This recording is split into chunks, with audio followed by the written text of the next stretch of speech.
So Restaurant Brands International, aka RBI, is one of the world's largest quick service restaurant companies with more than 30 billion in system-wide sales and over 25,000 restaurants in more than 100 countries and US territories. RBI owns 3 of the world's most, I tried to memorize this, but it just didn't work out. RBI owns 3 of the world's most prominent and iconic quick service restaurant brands: Tim Hortons, Burger King, and Popeyes. These independently operated brands have been serving their respective guests, franchisees, and communities for over 40 years. My name is Dave Myers. I'm the COO and one of the co-founders of mParticle, and I am pleased to have with me today Elie, Javice, who is one of the whiz kids really driving the transformation at RBI. So welcome. Thank you. And let's jump right in. So first and foremost, who are you? Can you tell us a little bit about your background leading up to your current role? Yes, absolutely. Everyone, Elie Javice, and I get the pleasure of working with all of our great brands, Burger King, Popeyes, Tim Hortons, leading our digital experiences, apps, kiosks, websites, loyalty programs for all of our brands. So joined RBI about a year ago, and prior to that I was working in an actual tech company, a little different from this one now, over in Seattle at Microsoft. Never heard of it, but go ahead. More on Microsoft or RBI? No, I was just kidding. More on your role. So how about let's delve into your role a little more at RBI. Let's talk KPIs. So what are the things that really, at the end of the day, whether or not you know you're successful, what metrics are you trying to drive? Yes, it's good question. So we really have two areas of metrics. The first one is RBI is owned by a Brazilian hedge fund, 3G. And so end of the day, if it doesn't drive sales, not going to do a great job. So I wouldn't say first and foremost, but it's around digital sales. So for each of the brands, setting the right targets for helping guests order and interact with the brands in a digital way. And on the other side is that notion, I think everybody says, oh, that might be short-sighted, that's just very sales-oriented. It's all about how do we drive longer-term returns, and that's around delivering experiences that guests love. And we measure that with how many known users keep interacting with the brand on a daily, weekly, monthly, and annual basis. And how do you understand who that is? Like, how do you actually instrument that, right? Yes. I feel like a little leading question. Yeah, a little bit. Yes. So across our brands, guests interact a number of touch points, whether that's digital, the classic apps, kiosks, web. Those are a little easier to instrument. But most of our guests actually come in through the restaurant. And so when you pay with a credit card or a loyalty device, there are ways that we can figure out, or that guests want us to, or guests give us information that we're able to understand who they are. Cool. And then when it comes to like RBI as an entity, right? You've got these 3 brands. There's a franchisee structure. So how are things, just kind of stepping back for a second, how are things set up from a corporate perspective? And then how do you, with the scope that you have, work with the brands and kind of influence, and enable them, right? Yeah, absolutely. So it's almost like we have 2 customers. Like we have the end guests who love our food, love coming into the restaurants, and then we also have the operators. At the end of the day, they're the ones who own and operate the restaurants at the ground, and whenever we deliver experiences, it needs to work for our end guests and our operators. And so that's kind of how we approach it. It's like you got to make both parties happy. Yep. Sometimes conflicting, sometimes some operators don't want all the offers that we give out, or sometimes there's the operators who want different things from our guests, and it's always like, how do we deliver these experiences, work with marketing team to create things that everybody will enjoy. Yep, makes sense. So what are some of the ways that the RBI, kind of the brands, as well as maybe some of them specifically, are really starting to transform themselves, right? How are they really, and how are you helping drive that transformation, and why? What's behind the root of needing to transform? Yeah, absolutely. So I think the biggest area is around how we approach sales and sales targets, how we view it. So previously, everything was around how many franchises does one restaurant sell every single day, or same-store sales. That was like the primary metric that every marketing team looked at. They looked at it every day, sometimes every hour, and that was their main target. But we've developed these brands where our biggest opportunity, like, I think in the US, most people know Burger King. It's not about finding new customers, but actually getting the same customers to come in more frequently or spend more per transaction. So it's about shifting from how many of X items that we sell in a day to understanding the value that guests give or that we're able to get from our guests. Mm-hmm. So then, if we look at it from a consumer perspective, right? Not like, let's flip the lens a little bit and go from RBI perspective to consumer perspective. What do you see in QSR, and maybe you can pick one of the brands specifically. What are some of the most dramatic ways that you feel like consumer behavior is changing, and that you are in a position to really help drive that and or adapt rapidly to that, right? Yeah, so the guest behavior or consumer behavior with our brands, I think the biggest thing is around expectations out of quick service restaurants. So I think starting with the simplest, the food. What food they're eating, what food they're buying, freshness, the quality of the ingredients. Like, that just completely changed what the expectations are for that food and also the experience that you get in the restaurant. Right. So how long you wait for your food, the customer service, all those, like, if you don't have those, I don't think any QSR brand can be successful. And the expectations there just keep on going. What we're seeing with tech is we're able to leverage to enhance that experience. So it's kind of like, I would say, secondary almost, where you can take inside the restaurant's kiosks. So now guests can order at the kiosk, sit down, and we can bring our guests food. So how do we improve that experience there? And then the other thing is guests want even more convenience. They don't even want to go to the restaurant, right? They want their food delivered. They want to order ahead. They don't want to wait in line. So how do we use technology to deliver an even more convenient, efficient, value-driving experience with our brands? Cool. So when we kind of started, we showed a quick, maybe 25-second blip of a campaign that you guys ran late last year, I think, and it was called Whopper Detour. So I think it's a great example of something that we could drill into a little bit in terms of specific ways that you guys are accomplishing this. So tell us about Whopper Detour, and what ultimately, how it came about as a campaign, what objectives the company was trying to achieve, and then how did you actually pull it off, and what were the results? So that's just one question in 4 parts. How's that? 4 parts. And I think our friends from McDonald's are here right now as well. Yeah, somewhere. Yeah. Somewhere. All right. Yes. But don't reveal too much, right? Sounds good. So yes, Whopper Detour. So 2018, we are relaunching an app that you can order food ahead. I don't think that's too special, right? It was more, where is Burger King in this space? And so we went out and like, how can we actually position this experience to get people interested in using our application? And it started off, funny story, with potential partnership with Waze. I don't know if McDonald's is here, but around changing McDonald's icons into Whopper or a Burger King icon, and if you selected it, it would prompt you, hey, are you sure you don't want to go to Burger King?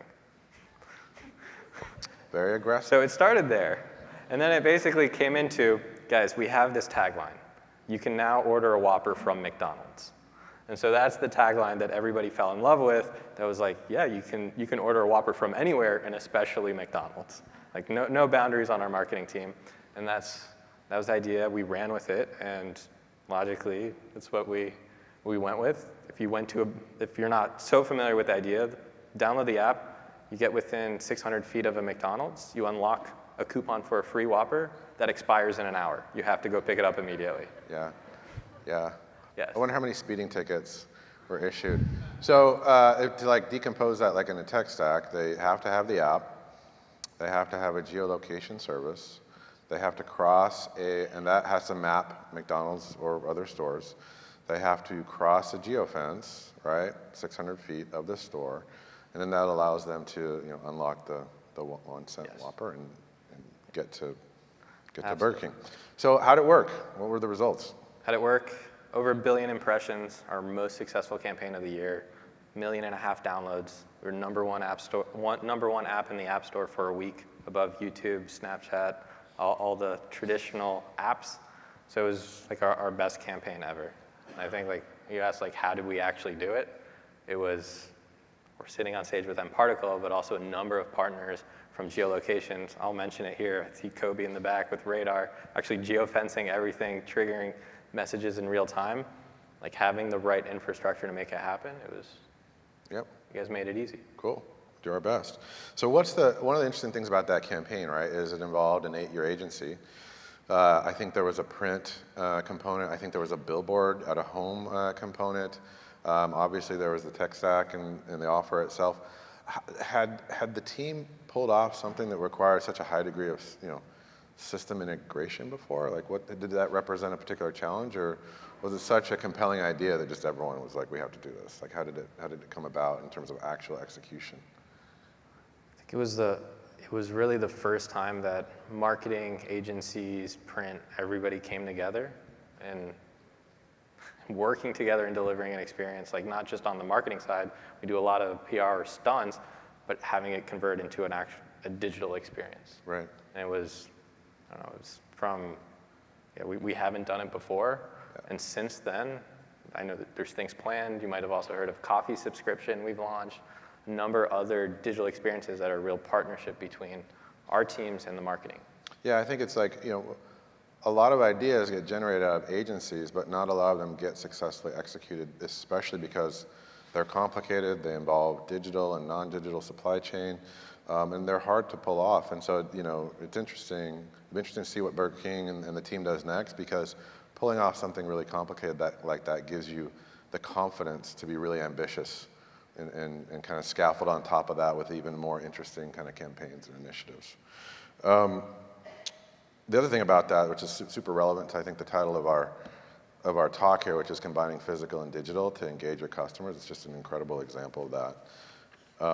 So building on that, on kind of how we combine physical and digital, what are some other ways that you think about, or that RBI or one of the brands is integrating kind of physical and digital right now to drive consumer engagement and ultimately kind of those business outcomes that you talked about? Yeah. So we spoke a lot about Burger King. People here familiar with Tim Hortons? Yes? All right. Any Canadians in the audience? Canadians? Yeah, all right. Yeah, so I think I mentioned this also before, it's about how do we change this mindset, like not just on the marketing side of events, it's how do we change our mindset from, hey, same store sales to sales per guest, frequency per guest. And finally on the Tim Hortons side, we launched a loyalty program, and a large or majority of the country is signed up for this loyalty program, and every single time they make a transaction, we have this identifier. So same identifier that goes, if you have a physical card inside the app, on a website, always the same. So being able to really understand, like first step, don't even think about like the marketing side, is like how often are guests interacting with our brands? How often like are people coming in multiple times a day? How do we get them to come in even more times a day? The people that come in twice a week just for breakfast, how do we get them to come in, or how do we encourage them to come in at different day parts? So that's like, I think the biggest shift, and the opportunity for physical digital is really understanding your guest is not just limited to interacting with your brand on one side, and in order to like have the true understanding of how they interact with your brand, you need to merge both together. Yep, makes sense. So let's hop in the time machine and go back a couple of years and talk to the Elie that's working for Microsoft in Seattle. What are the 3 to 5 kind of, or really any one learning, whatever, right? What would you tell them, right, about lessons learned when they were, if you knew they were going to tackle this job, right, around digital and physical and CRM at RBI? And I'm queuing that up as kind of, what are the takeaways for the audience, right? Yeah, I think first is you don't need to do everything at once. You can start small. You can start with one data source. You can start with an analytics platform. Really just start with something and pick something that'll let you grow into. So that's kind of like our strategy. It was like a couple of years ago or a year ago, where it was, hey, in 2018, we're not going to be able to understand guest behavior across kiosks, apps, websites, inside the restaurant. We can't do that everything at once, but we can connect one data source and have a platform that over time we can add in. Right. So I think the idea is like start small, but with something that you can grow into. Next thing is work really closely with your marketing team, understand what they're looking to do. It can understand what they're looking to do and deliver something like very, very simple. Somebody downloads the app, send somebody an email. Like we were not doing this at Burger King a few years ago. Yep. And then last thing, since I'm on this stage with you guys, pick a team or vendors that'll be partners with you. It's incredibly, I don't know if Alita or Andy are here, but it's really around like in the back, way in the back. Andy. All right. It's really like they are part of our team almost, and they are experts here, and you don't need to really do this alone. So rely on partners or vendors that will be there with you. Yep. Awesome. We're 4 minutes ahead of schedule. Maybe we can open it up for a question or two. Or not. Anyone have a question? Sir against the wall. So organizationally, how are you guys structured, right? You talked about bringing marketing, and I may have missed this when it first came out. Like, you mentioned, working with marketing. So I'm on the technology side from a digital perspective. So we're working with marketing together as well, but I just wanted to get some lessons learned from you on how to bring those groups together, right, to rally around a campaign like that, and how much ideation do you do within marketing or marketing and tech? Yeah. So on the structure side, so RBI, each of the brands has their own marketing departments. Tim Hortons, Popeyes, and Burger King, and each one of those will have digital leads that are only focused on driving digital sales through their digital channels. And then on the RBI side, we have a central tech team, central CRM team that puts together all the pieces of the CRM stack that lets them track all the data, get it all together, analyze, and then very easily engage with whichever group or down to the individual user they want to. And I think what we've found is even just having like a regular cadence of meetings with everybody together, product council meetings, CRM council meetings, just sharing progress, having the brands somewhat compete with each other on this has helped a lot. And then there's also some more formal ways, right, where you can have dotted line between the marketing leads and our CTO. So that's helped. And then also the way that RBI is structured and how we operate as a business is really around objectives and sharing. Like at the end of this year, we have very specific goals on digital sales targets. We share those same goals with the digital leads. So that helps drive everybody working closely together. Cool. One more I see in the back left there. Left to me, right to you. Hey there. Have you guys deployed machine learning or artificial intelligence in a meaningful way? And if so, what type of innovations is it driving? Yes. So we've kind of dabbled in this space right now, and I think there's still a lot of potential in just manual experimentation. Right? A lot of the ideas of like what to upsell, what to show on what screen for which users, there's still a lot of room that we can do in just using the current tools and just manual human-led hypothesis of what's going to work. And in parallel, we're also investing in tools that can take away some of the human-led experimentation into something more machine. But at the end of the day, like we will be testing both of these in parallel and seeing what the real outcomes are, both on sales and effect on our guests. Cool. One more question. In the middle.